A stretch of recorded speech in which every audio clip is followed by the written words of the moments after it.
السلام عليكم ورحمة الله وبركاته. إن الحمد لله نحمده ونستعينه ونستغفره ونعوذ بالله من شرور أنفسنا ومن سيئات أعمالنا. من يهده الله فلا مضل له ومن يضلل فلا هادي له، وأشهد أن لا إله إلا الله وحده لا شريك له، وأشهد أن محمدا عبده ورسوله. أما بعد فإن خير الحديث كتاب الله، وخير الهدي هدي محمد صلى الله عليه وسلم، وشر الأمور محدثاتها، وكل محدثة بدعة، وكل بدعة ضلالة، وكل ضلالة في النار. قال الله تبارك وتعالى: إنما يريد الله ليذهب عنكم الرجس أهل البيت ويطهركم تطهيرا. جناب صدر اسٹیج پر تشریف فرما علماء کرام، معزز سامعین، خواتین اسلام، گزشتہ مجلس میں آپ نے صحابہ کرام کا مقام و مرتبہ، صحابہ کرام کے متعلق ہمارا عقیدہ کیا ہے، صحابہ کرام نے دین کی نشر و اشاعت کے لیے جو قربانیاں پیش کی ہیں اسے آپ نے جانا. اسی جماعت میں سے، انہی ہستیوں میں سے کچھ لوگ ایسے تھے، کچھ صحابہ ایسے تھے جو نبی صلی اللہ علیہ وسلم کے قرابت دار تھے، نبی صلی اللہ علیہ وسلم کے رشتہ دار تھے. آج کے اس مختصر سی مجلس میں، مختصر سے اس عنوان کے تحت مجھے خطاب کرنے کا موقع ملا ہے. چونکہ عام طور سے اہل بیت کے حوالے سے یہ شکایتیں، یہ اعتراضات اہل سنت والجماعت پر آئے دن کیے جاتے ہیں کہ اہل سنت کے یہاں اہل بیت کا چرچا نہیں ہوتا، اہل سنت اہل بیت کے فضائل کو بیان نہیں کرتے. حالانکہ یہ انتہائی جھوٹی بات ہے، بلکہ حقیقت یہ ہے کہ اہل بیت سے محبت ہمارے عقیدے کا جز ہے. اہل بیت سے محبت، اہل بیت کی تعظیم، اہل بیت کی توقیر ہماری دعوت کا حصہ ہے. حضرات، اسلام نے اہل بیت کے مقام و مرتبے کو کافی بلند فرمایا ہے اور ہمیں ان کے عزت و احترام کی نصیحت فرمائی ہے، کیونکہ نبی صلی اللہ علیہ وسلم نے جس مشن کے ذریعہ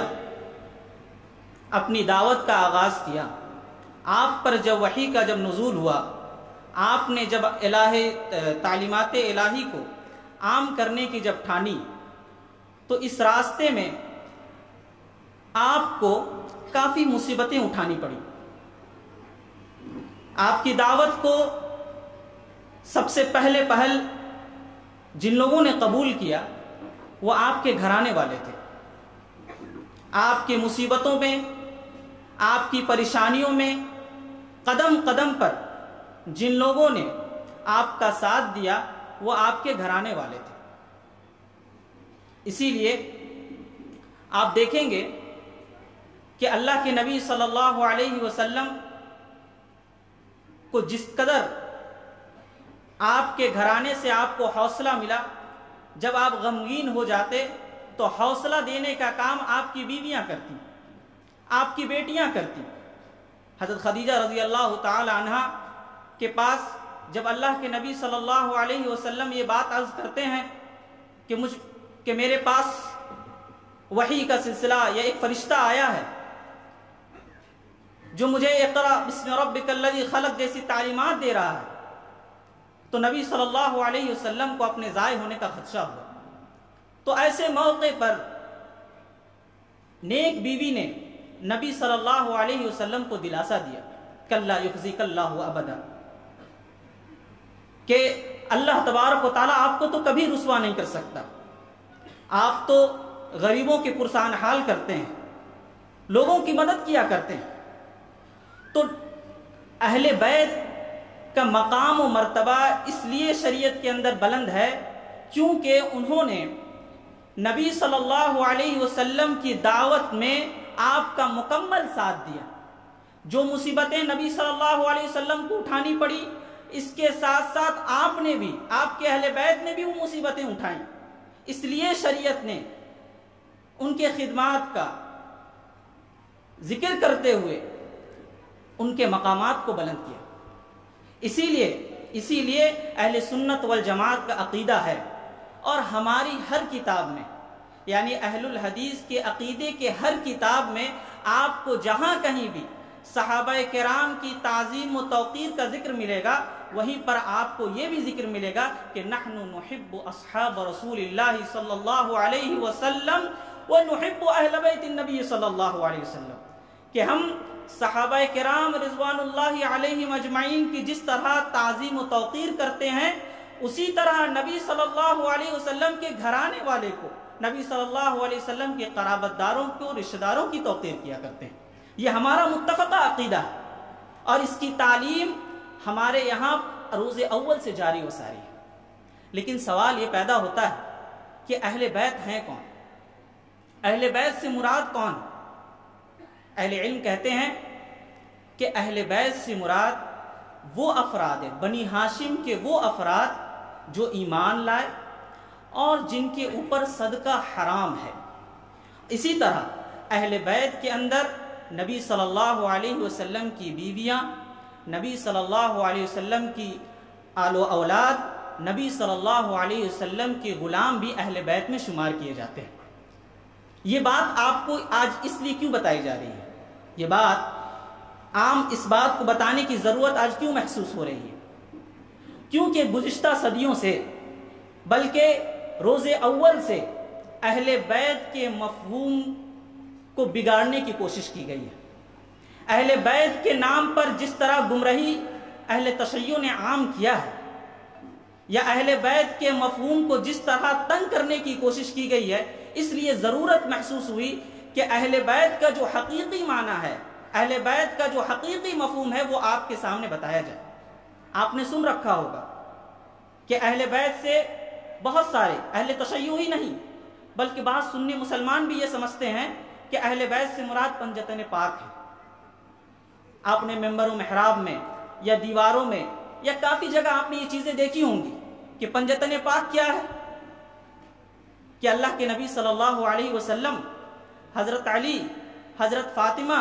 حضرت حسن و حسین رضوان اللہ علیہ مجمعین، یہ تمام کے تمام ہی صرف اہل بیت ہیں. جبکہ قرآن ہمیں کیا تعلیم دیتا ہے؟ قرآن ہمیں کیا بتاتا ہے؟ کیا اہل بیت صرف پنجتن پاک ہیں؟ قرآن نے ہمیں کیا تعلیم دیا؟ قرآن نے ہمیں تعلیم دیا انما یرید اللہ لیذھب عنکم الرجس اہل البیت ویطہرکم تطہیرا، کہ اے اہل بیت، یعنی اے نبی صلی اللہ علیہ وسلم کی ازواج مطہرات، اللہ آپ کے بارے میں چاہتا ہے، اللہ آپ کو پاک و صاف کرنا چاہتا ہے. قرآن نے اہل بیت کا لفظ، اہل بیت کا معنی ازواج مطہرات کے لیے، نبی صلی اللہ علیہ وسلم کی بیویوں کے لیے منتخب فرمایا.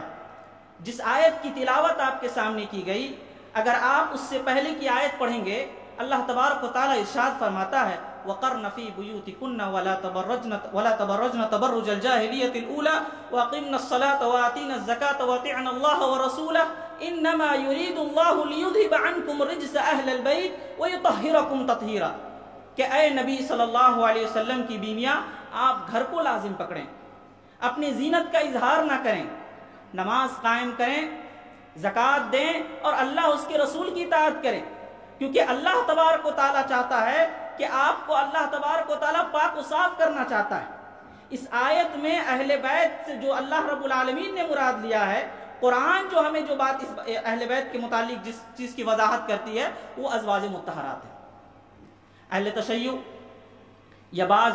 جو اہل تشیع کے رنگ میں رنگے بعض سنی مسلمان، کچھ حدیثوں کا حوالہ دیتے ہیں کہ نہیں،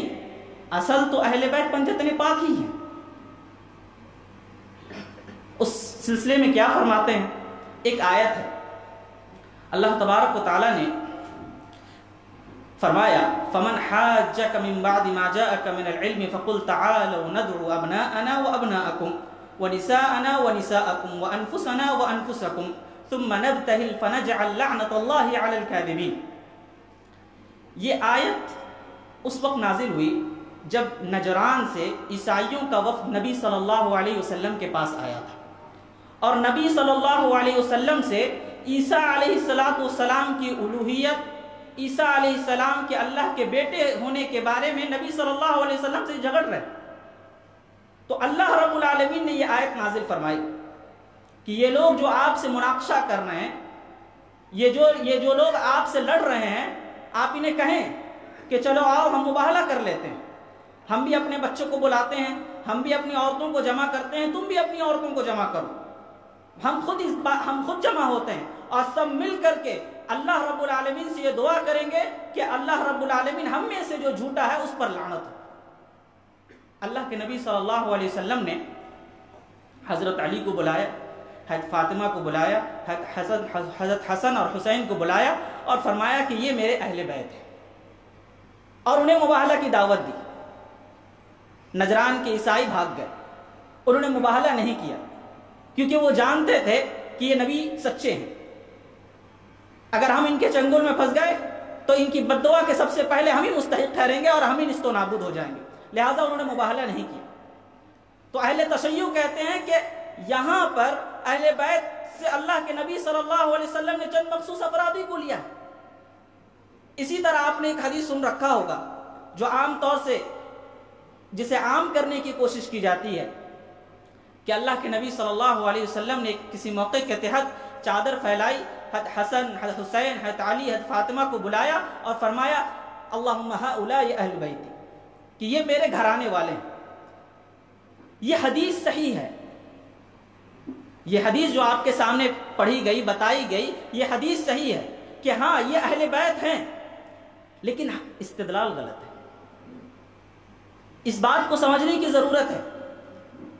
کہ بسا اوقات بات صحیح ہوتی ہے لیکن اس سے جو مطلب نکالا جاتا ہے، اس سے جو معنی کشید کیا جاتا ہے وہ غلط ہوتا ہے۔ وہی چیز یہاں پر ہے، ہم اس بات کا انکار نہیں کرتے، اہل سنت والجماعت اس بات کا انکار نہیں کرتے کہ حضرت علی اہل بیت میں سے نہیں، حضرت فاطمہ اہل بیت میں سے نہیں، حضرت حسن حسین اہل بیت میں سے نہیں، لیکن پہلے یہ تو بتائیں اس حدیث سے آپ کو کیسے پتا چلا، خواہ وہ اہل تشیع ہو یا بعض سنی مسلمان ہوں جو اس شوشے کو ہوا دیتے ہیں،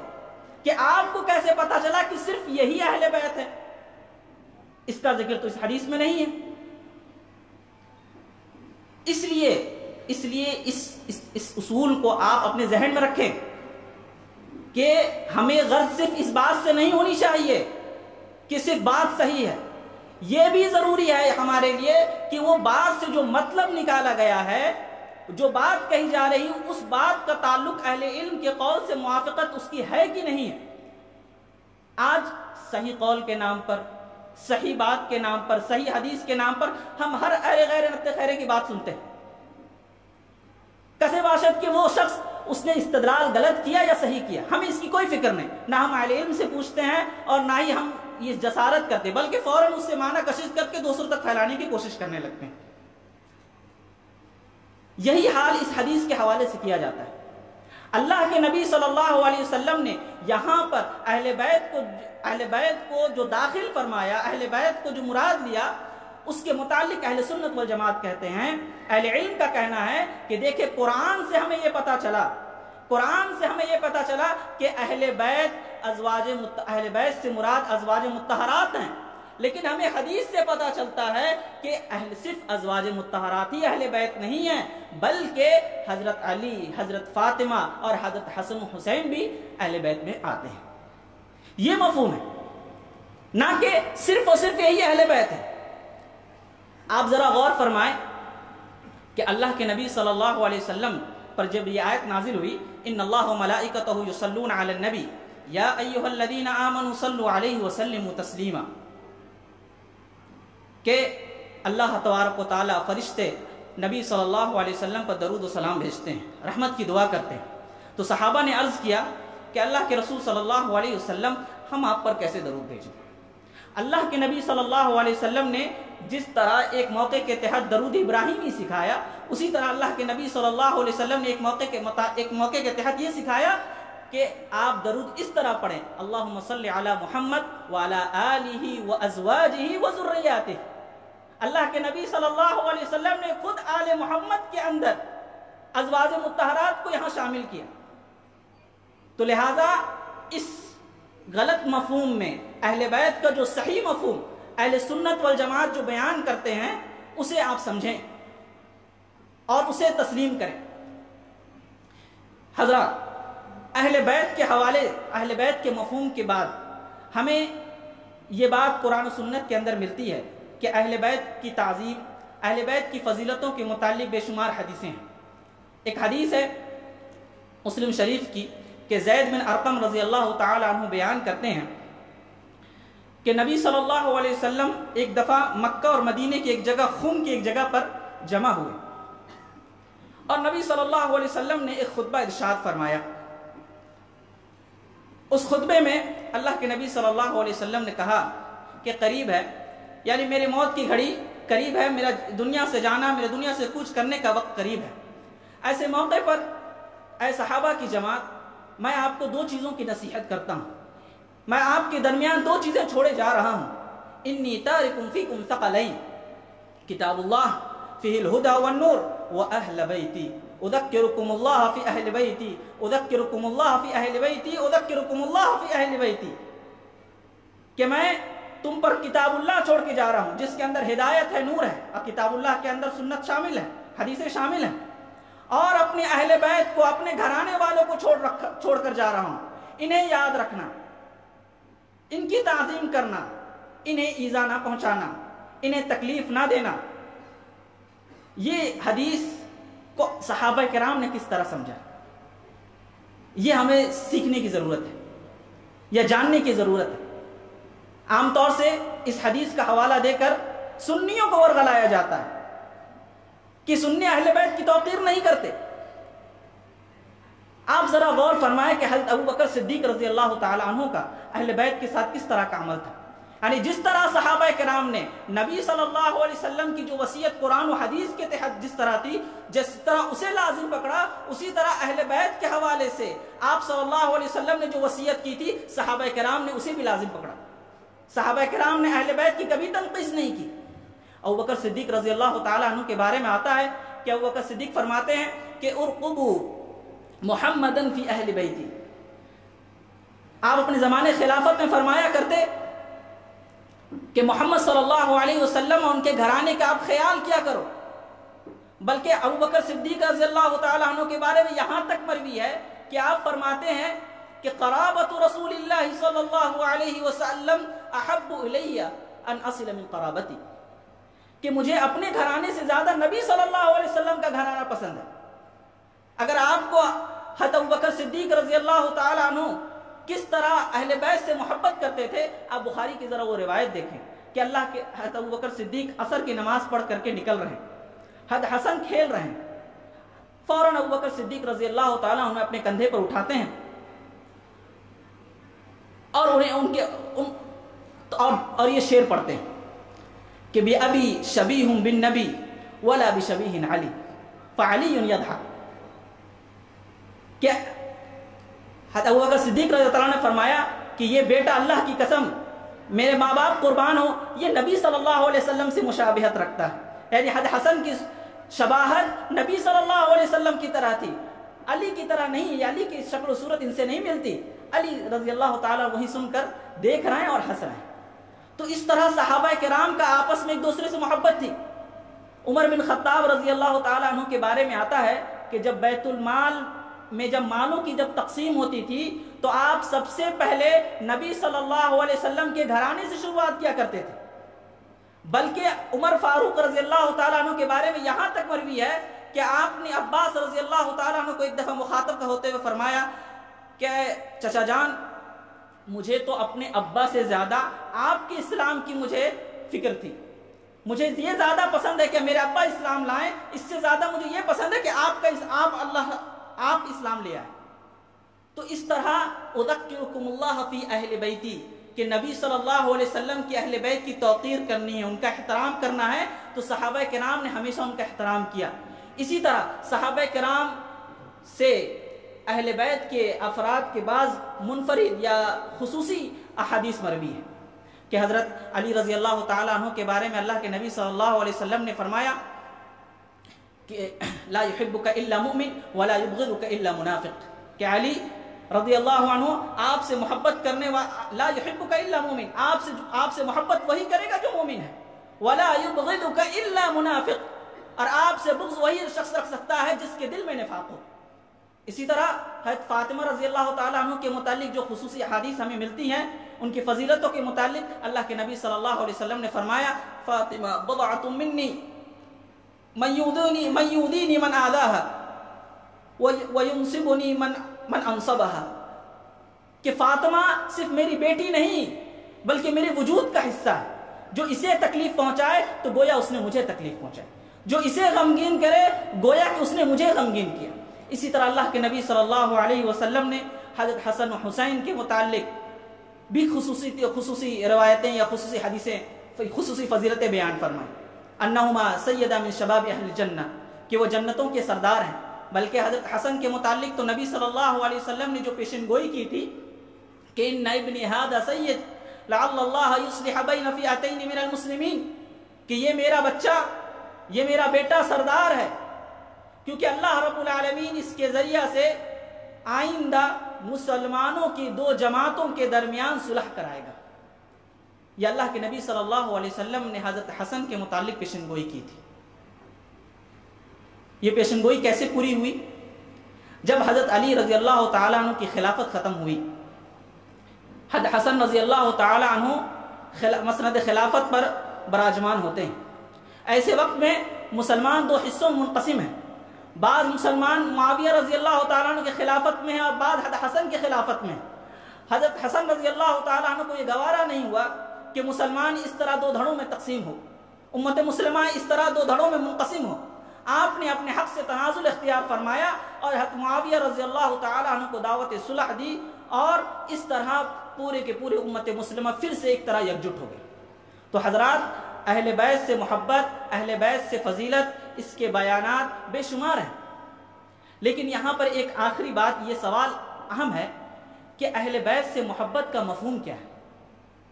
کیا اہل بیت سے محبت کا مفہوم وہی ہے جو اہل تشیع لیا کرتے ہیں؟ کیا اہل بیت سے محبت کا مفہوم وہی ہے جو ہمارے بعض سنی بھائیوں کے ہاں پایا جاتا ہے؟ کہ اہل بیت کی شان میں اس قدر غلو کیا گیا، اس قدر غلو کیا جائے کہ انہیں ایسا محسوس ہو کہ گویا کہ ایک نیا دین وجود میں آ گیا ہو۔ آپ نے سن رکھا ہوگا حضرت علی رضی اللہ تعالی عنہ کو الوہیت کے مقام دیا جاتا ہے۔ آپ اہل تشیع کی کتابیں پڑھ لیں، بعض تو نبی صلی اللہ علیہ وسلم کے مقام کے مساوی قرار دیتے ہیں، حتیٰ کہ بعض تو نبی صلی اللہ علیہ وسلم کے علاوہ حضرت ابوبکر، حضرت ابوبکر صدیق رضی اللہ تعالی عنہ، حضرت عمر رضی اللہ تعالی عنہ کے متعلق کہتے ہیں کہ یہ تو تمام غاصب تھے۔ کیا حضرت علی کا مقام نبی صلی اللہ علیہ وسلم نے یہی بیان فرمایا ہے؟ قطعاً نہیں، بلکہ ہمارا عقیدہ یا اہل بیت سے محبت کا مفہوم یہ ہے کہ ہم اہل بیت سے اسی طرح محبت کرتے ہیں، ہم ان کی تعظیم اسی طرح کرتے ہیں جس طرح نبی صلی اللہ علیہ وسلم نے سکھایا۔ نبی صلی اللہ علیہ وسلم نے بتایا، ہمارے عقیدے میں، ہماری محبت میں نہ افراط ہے نہ تفریط ہے، نہ ہم اہل بیت کی شان میں کوئی غلو کرتے، نہ ہی ان کو وہ مقام دیتے جو شریعت نے نہیں دیا، اور نہ ہی ہم کسی اہل بیت میں سے کسی ایک شخص کی ہم توہین کرتے ہیں۔ لہٰذا ہمارا عقیدہ ہے، اور اس عقیدے کو روز اول سے اہل سنت والجماعت نے لازم پکڑا ہے، جیسا کہ شروع میں آپ کے سامنے یہ بات گزری کہ یہ ہمارے عقیدے کا جز ہے، ہماری دعوت کا حصہ ہے کہ ہم اہل بیت سے محبت کرتے ہیں، لیکن اسی طرح جس طرح نبی صلی اللہ علیہ وسلم نے ہمیں تعلیم دی، جس طرح سلف صالحین اہل بیت سے محبت کرتے ہیں، نہ ہم ان کے شان میں غلو کرتے ہیں، نہ ہی ہم ان کی تنقید کرتے ہیں۔ آج ضرورت ہے اس بات کی ہم اس مفہوم کو عام کریں کیونکہ آج کے وقت میں صرف اس بات کو بیان کرنے والے، اس بات کو شوشہ چھوڑنے والے صرف اہل تشیع نہیں رہے، بلکہ بعض سنی مسلمان بھی آج اہل تشیع کے رنگ میں رنگ کر یہ بات کہتے ہیں کہ وہ بھی اہل بیت کی تنقیص کرتے ہیں، یا اہل حدیثوں کو تانا دیتے ہیں، اہل سنت والجماعت کو تانا دیتے ہیں کہ تم اہل بیت سے محبت نہیں کرتے، تم اہل بیت کی تعظیم نہیں کرتے۔ حالانکہ حقیقت یہ ہے کہ اگر کوئی شخص تاریخ اسلام کا اگر مطالعہ کرے کہ اہل بیت کے حقیقی قدردان، اہل بیت کے حقیقی قدردان سوائے اہل سنت والجماعت کے کوئی نہیں۔ آپ پوری تاریخ کا مطالعہ کر لیں یا ان جتنے فرقوں کے حالات کا مطالعہ کر لیں، انہوں نے اہل بیت، کسی نے اہل بیت کے نام پر چند اہل بیت کے مفہوم کو تنگ کیا، یا کسی نے اہل بیت کو نام لے لے کر کے گالی دی۔ لیکن ہمارا حال کیا ہے؟ ہم اہل بیت کو وہی مقام دیتے ہیں جو نبی صلی اللہ علیہ وسلم نے سکھایا، جو نبی صلی اللہ علیہ وسلم نے بتایا۔ نہ ہم اس سے ایک حرف آگے جاتے ہیں اور نہ ہی ہم اس سے ایک حرف پیچھے ہٹتے ہیں۔ لہٰذا ضرورت ہے اس بات کی کہ اللہ تبارک و تعالیٰ نے اپنے نبی صلی اللہ علیہ وسلم کے ذریعہ اہل بیت کے حوالے سے جو ہمیں وصیت کی ہے، ہم اس وصیت کو سمجھیں، ان کی توقیر کریں، ان کی تعظیم کریں، ان کے شان میں جو غلو کے مظاہر ہیں اس سے بچیں، اور اسی طرح اہل بیت کے شان میں جو تنقیص کے مظاہر ہیں اس سے بھی اجتناب برتیں۔ اخیر میں اللہ رب العالمین سے دعا ہے الہ العالمین ہمیں کہنے اور سننے سے زیادہ اہل بیت کی توقیر اور تعظیم کرنے کی توفیق عنایت فرما، آمین۔ وآخر دعوانا الحمدللہ رب العالمین۔ السلام علیکم ورحمۃ اللہ وبرکاتہ۔